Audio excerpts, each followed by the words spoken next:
Good morning everyone. कसे आहात सगळे? मी पल्लवी तुमचं नवीन ब्लॉगमध्ये खूप खूप स्वागत करते. आज मस्त अशी सकाळची सर्व कामे आवरून आवी मस्त असं स्कूलमध्ये गेला होता. त्यानंतर म्हटलं थोडा वेळ आपल्यासाठी पण द्यायला पाहिजे. मग काय घेतलं मस्त असं चंपी करायला. छान असं तेल घेऊन संपूर्ण केसाला लावलं. आता सध्याच्या वातावरणाने केस सगळी ड्राय झालेली आहे.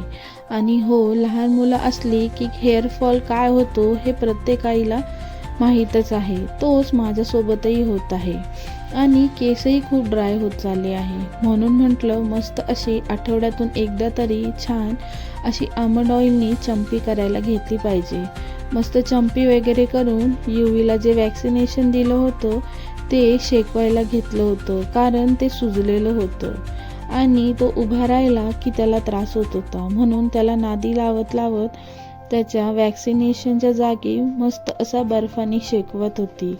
तो नको नको बोलत होता. लहान मुलं आजारी पडली की शांत होतात आणि चिडचिडही करतात. तसंच याचंही चालू होतं. त्याला आता शेकवता शेकवता त्यालाही बर्फ हवा होता, म्हणून तो रडायला लागला. कसं बसं त्याला नादी लावलं आणि त्याच्याकडून कॉर्नरच्या मागे पाणी सांडलं होतं. मग काय घेतला कॉर्नर आवरायला मस्तपैकी. सगळं कॉर्नरच्या मागे साचलेलं पाणी पुसून तिथून स्वच्छ असं झाडून वगैरे घेतलं. मला जेव्हा वेळ भेटतो तेव्हा मी एखादा कोपरा आवरायला घेत असते. तसाच आज ह्या कोपऱ्याचा वेळ आला होता. मग काय झाडूने पटपट असं सगळीकडून झाडून घेतलं. जिथे कुठे काही कचरा दिसत होता तिथून सगळं झाडून वगैरे घेतलं. आता मध्ये मध्ये ऊनही पडतं, त्याच्यामुळे भरपूर धूळही घरात येत असते. लहान मुलांमुळे ती सतत साफ करावी लागते. तेच मी करत होती. धूळ वगैरे मस्त पुसून वगैरे घेतलं. ते बॅग वगैरे निघाल्या, त्या बॅग ठेवून दिल्या. आवीची जुनी पुस्तकं होती ती ठेवून दिली आणि सध्याची पुस्तकं मला कबडमध्ये न ठेवता वरतीच ठेवावी लागतात, कारण युवांशा खूप तो कबड हाताशी आहे आणि त्यांनी जर तो कबड खोलला तर तो आवीची सगळी बुक्स घेऊन फाडायची भीती आहे, म्हणून ते वरतीच ठेवत असते. आता पटपट असं आवरून मग छान असा तो कॉर्नर डेकोरेट करायला घेतला. छान माझ्याकडे बुद्धांची मूर्ती आहे, तिथे छान असं कर्टन टाकून मूर्तीला सजवलं आणि त्याच्या आजूबाजूला छान असे दिवे लावले. आता ती इस्त्री पण मला कुठे ठेवू असं झालं होतं, कारण हा कोणतीच वस्तू हाताशी ठेवू देत नाही. आता हे जे स्टोन मी आजूबाजूला डेकोरेट केले आहे तो कधी इकडे तिकडे फेकेल किंवा काही तोंडात टाकेल याची मला सतत भीती वाटत आहे. मस्त असं सजवलं आणि तो लगेच आला गुणी बाळासारखा आणि हात जोडून उभा राहिला होता. छान असं सजवून मग संध्याकाळची वेळ झाली. मी तिथे मस्त अगरबत्ती लावून स्वतःचं आवरून वगैरे घेतलं. आज मला आळूच्या पानांची आळूवडी करायची होती. मग काय आले मला मदत करायला साहेब. आळूच्या पानांची वडी करायचं बाजूलाच ठेवलं आणि आधी भेंडीच कापायला घेतली सरांनी. म्हणे मम्मा आज मी तुला भेंडीच कापून देतो. चाकू उलटा धरला होता. म्हटलं ठीक आहे, हाताला लागणार नाही म्हणून नादवू दिलं. सतत काहीतरी मला द्यावंच लागतं असं आधेमध्ये, नाहीतर तो काही. मला तर स्वयंपाक करायला उशीर होत होता. मग काय घेतली पटपट आळूची पानं धुवून स्वच्छ अशी पुसून घेतली आणि थोड्या वेळ वाळायला ठेवली. मग त्याचं पीठ तयार करायला घेतलं. डाळीचं पीठ, तांदळाचं पीठ आणि थोडं बाजरीचं पीठ टाकून त्याच्यामध्ये लिंबाचा रस, चिंचेचा कोळ, थोडासा गूळ, अद्रक, हिरवी मिरची आणि लसूण हे छान वाटून घेतलं आणि सर्व एकत्र करून पीठ ठेवलं.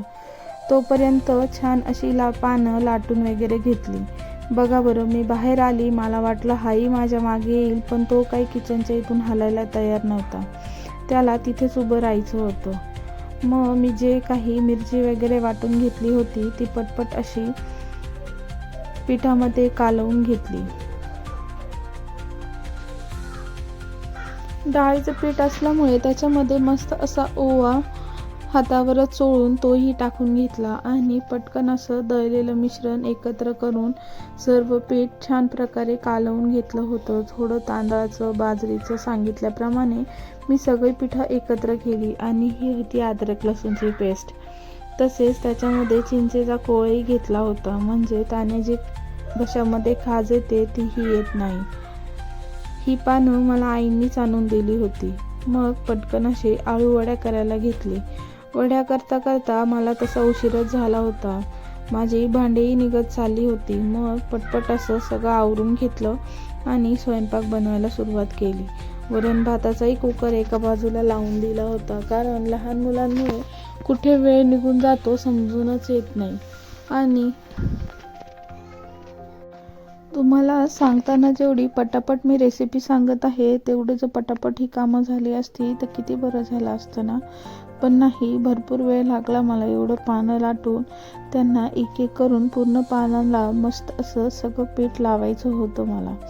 मग पाणी ठेवलं तापायला आणि पानांना पीठ लावायला घेतलं. सर्व पानं आधी छान लाटून त्यांच्या पूर्ण शिरा दाबल्या गेल्या पाहिजे. मग काय घेतलं पीठ सगळ्या पानांना लावायला. एक एक करून प्रत्येक पानाला व्यवस्थित पीठ लावून घेतलं आणि मग त्याच्या गोल गोल करून अशा त्या वळून घेतले आणि मग गरम पाणी ठेवून त्या पाण्यावरती चाळणी ठेवून त्या वाफायला ठेवून दिल्या. मग तोपर्यंत म्हटलं थोडी भांडी आहेत ती भांडी घासली, पीठ मळून ठेवलं आणि बाकीची कामं करायला घेतली. आता आळूची वडी सुकी झाली असती म्हणून त्याच्याबरोबर थोडं भेंडीची भाजी पण करायला घेतली. भेंडीच्या भाजीला जास्त काही न करता फक्त लसणाचा आणि हिरव्या मिरचीचा तडका देऊन भाजी पण करून घेतली. वड्या तयार झाल्या, त्या वाफायला ठेवून दिल्या. तोपर्यंत अविषयीमध्ये येऊन काहीतरी बडबड चालू होती त्याची. तो त्याचं काही येऊन सांगत होतात. मुलांकडेही लक्ष द्यावं लागतं मध्ये मध्ये, नाहीतर मग तसंच सगळं एकच काम करून चालत नाही आयांना.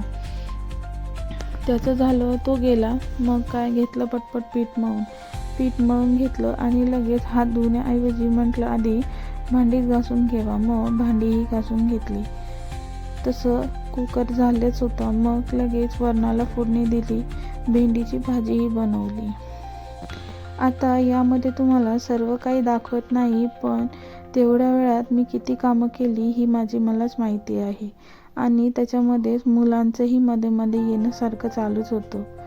आधी भांडी घासून मग भेंडी कापायला गेली, कारण नंतर पुन्हा युवांश आला आणि त्याच्या मागे माझा वेळ निघून गेला. मग इकडे आवीने मस्त अशी त्याची कॅरेव्हॅन तयार केली होती. मुलं काहीतरी करत राहतात. बरं आहे, मोबाईल सोडून त्यांची खेळत बसली की बरं वाटतं. मग ते दोघं खेळत होती. तोपर्यंत वड्या पण झाल्या होत्या. मस्त अशा वड्या खरपूस अशा तव्यावरतीच तळून घेतल्या. खूप तेलात तळल्या का त्याच्यामध्ये जास्त तेल होतं असं मला तरी वाटतं. आमची जेवणं वगैरे झाली. जेवण वगैरे आवरून आम्ही थोडं बाहेर राऊंड मारायला गेलो. मग मुलांना काय थोडं बाहेर जायला भेटलं की ते फ्रेशच होऊन जातात. मग थोडं रस्त्यावर जाऊन हायवेकडे गेलो आणि गाड्या बिड्या जात होत्या, त्यांच्याकडे थोडं मुलं नादवली गेली. मग काही येता येता आईस्क्रीमचं दुकान उघडं दिसलं. मग मुलं काही सोडतात का आईस्क्रीम, त्यांनी आम्हाला घेऊन गेले तिथे. मग त्यांच्यासाठी थोडा बदाम शेक घेतला आणि मस्त असा मुलांनी बदाम शेक एन्जॉय केला. आवी आणि युवीला तर आईस्क्रीम म्हटलं तर काही अजून नकोच. असा गोड असा आमचा दिवसाचा शेवट झाला. तोपर्यंत